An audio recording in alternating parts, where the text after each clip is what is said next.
Venessa McLean, policy and legislation consultant, talking with us. If you're then saying that women are bodies and men are brain or men are stronger, you can't just be crushing the bodies and be treating them anyhow. Because the bodies serve a purpose to populate the society and to work, to nurture the children, and to continue life. So as a society, we also need an attitude change. And I'm calling on even persons in the musical professions that they need to start singing less violence against women, you know, make the society more peaceful, bring back the love in the society, and so on. So we need to look at this from a family structural level, and what are we doing to help even family lives in terms of, you know, making the family a better place. A lot of violence in the home is driven by economic situations and the fact that, for example, even these young ladies who are dying, it's an economic situation where you would have a younger woman who is depending on an older man because we don't have a social system where when she leaves school, she does not have a job, and therefore she's depending on this older man. Is there a catch for younger women to get some kind of support for the first 2 years so that they don't have to depend on these men? All right. Thank you so much for staying with us. Beyond the Headlines continues now. This is RJR 94 FM. I'm Dionne Jacks Miller. So we've been talking a lot in the past couple of weeks and months about gender relations and the whole issue of interpersonal violence, domestic violence, a lot of issues wrapped up in how we see each other and treat each other throughout society. And law, in fact, does come into that in very many ways. We are joined now by Venessa McLean, policy and legislative consultant. Thank you so much for joining us. We appreciate it. Thank you for inviting me. So, I mean, let me start with an essay type question. But when we're talking about these gender relation issues, how important is the language of the law, the neutrality, what we call gender neutrality of the law? Does that really come in? Everything sits on the law because the law is the system that drives order and social change. Okay. So everything rests on legislation. All right. So translate that for me now. First of all, when we talk about gender neutral legislation, tell me what we mean. Gender neutral is a form of language. Instead of saying he or she in law, you say the person. But however, though, this there's implications of this because, first of all, it's best to go a little bit into the history because historically, women were exempted from certain duties in societies and obligations, and they were treated as incapacitated persons, really. And even social scientists describe women as criminals, idiots, or minors, and therefore it was morally correct for men to deal with anything to do with legal matters or the justice system, the men being what was called the brain and women being the bodies were inferior to the brain and were supposed to be subservient. So this introduced what was called the masculine rule in the law. And in about 1827, the legislation aborted terms in legislation that made references to she, and that became he, and that was the masculine rule at play there, where women were basically have become invisible in the law, and this gender neutral drafting is said to cure, for example, the masculine rule of putting he, but the person. I looked at some pieces of legislation, and they keep speaking about this person. Who is this person? When the act that you're speaking about, the social ill, to which the law is prescribed to cure, is a male upon female perpetrated act, which needs that type of solution. So when you gender neutralize the law and you say the person, it takes the effect of the victim, because the victim is she. But one of the things that law has traditionally done is to say, for instance, if you look in the Interpretation Act, it says the masculine includes the feminine. So the law's position has been that when they say he, they mean he and she. What's wrong with that? Well, that is a continuation, in my opinion, of the masculine rule, because he can never be subsumed to be she, because she is she. Why wouldn't the law say then when you say her or she, that includes he. Why is it not the other way around? Why must the man be at the head and the woman be subsumed?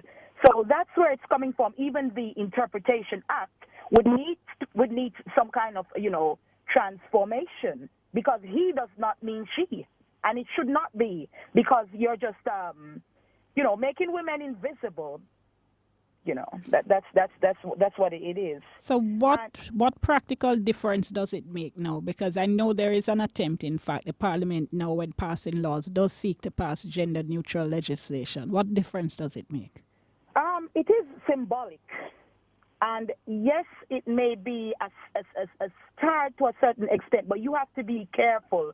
Because, for example, rape, when you say the person, and you say rape, is it the person means as soon as you start speaking about crimes against women, men will say, well, they're doing it too, they're raping me as well. So you're taking the impact of it's a male upon female perpetrated crime, rape, for example. So is it then, in implementation, are you going to aggravate the sentences when it is committed by a man upon a woman? Or you use neutralized language to just neutralize the impact by saying the person. Who is this person that you keep speaking about when it is he upon she?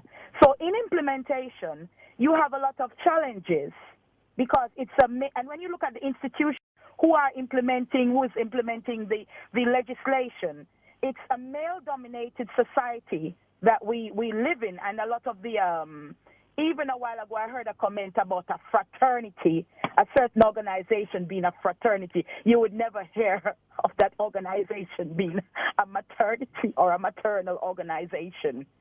So it's just the way we use language. You said, in fact, you said just now that the change to gender-neutral legislation is symbolic, and I'm looking at one of the papers you wrote where you said the drafting, in fact, has not cured the court's attitude towards questioning women, for instance, in sexual harassment cases, and the masculine rule, you said, is still being indirectly used in the sense that women are still being questioned about their attitude towards sexual harassment. So, well, they would question what you were wearing at the time. It doesn't matter what gender-neutral language that you use.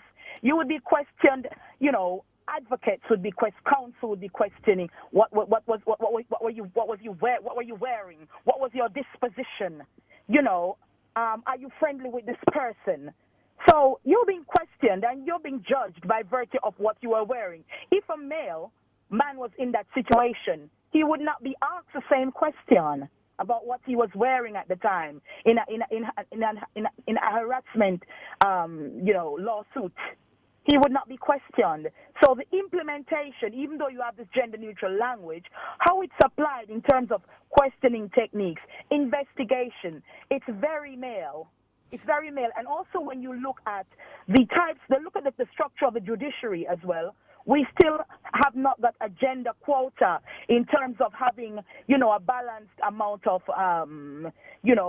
men and female, women and men judges in equal proportion or proportionate. We don't have that. Even the persons passing the legislation in Parliament, do we have a gender equal Parliament? Do we? We still have more men than women. And also, you have to be careful when you stick women, because you can't just stick any woman anywhere, because some of the women are male in their thinking, and they were so chosen to implement that type of way because of their persona. The issue of quotas you mentioned there, I mean, it's controversial in a lot of different areas. I can imagine in the judiciary would it be also controversial, and a lot of people do feel that you need to allow it to play out and allow the quote-unquote most qualified people to be selected. I don't buy that, because the most qualified people, you have to have gender reflected in every stricture and every aspect of society. Even the jury self, in a rape case, when you have a jury that is all the jury members are male, or they're not proportionate, proportionate women to men, and they're the ones there in the case, assisting the courts, then it's the same thing. You have to look at physical structures.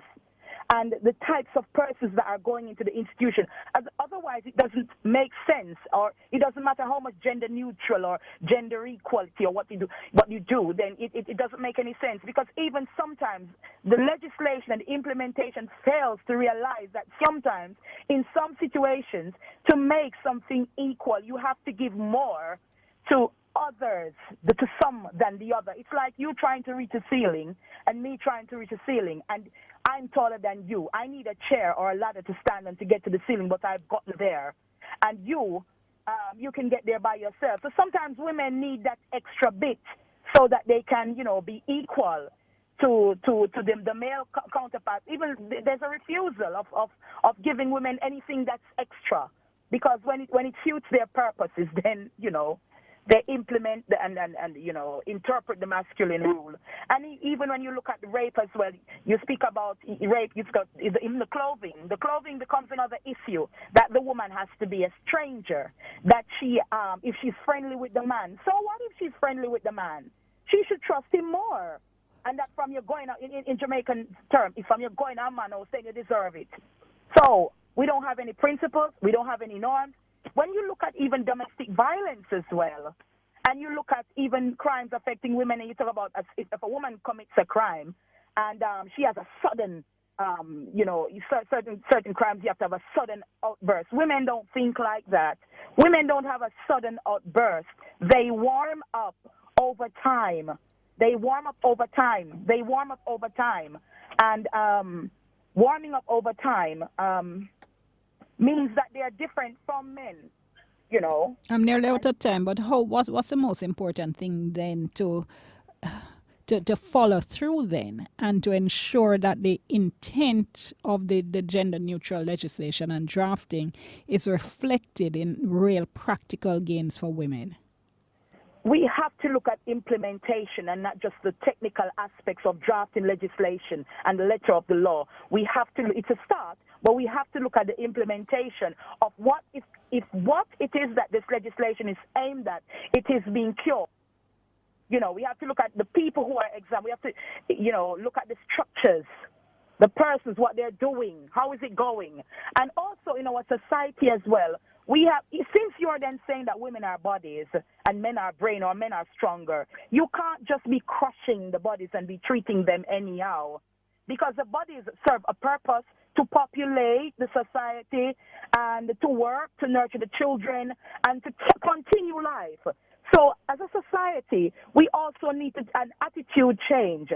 And I'm calling on even persons in the musical professions that they need to start singing less violence against women, make the society more peaceful, bring back the love in the society, and so on. So we need to look at this from a family structural level, and what are we doing to help even family lives in terms of, making the family a better place. A lot of violence in the home is driven by economic situations, and the fact that, for example, even these young ladies who are dying, it's an economic situation where you would have a younger woman who is depending on an older man, because we don't have a social system where when she leaves school, she does not have a job, and therefore she's depending on this older man. Is there a catch for younger women to get some kind of support for the first 2 years so that they don't have to depend on these men? Whole heap of things there to think and talk about. I'm going to have to leave it there for today because I'm up onto sports. But can I thank you so much? Really appreciated it.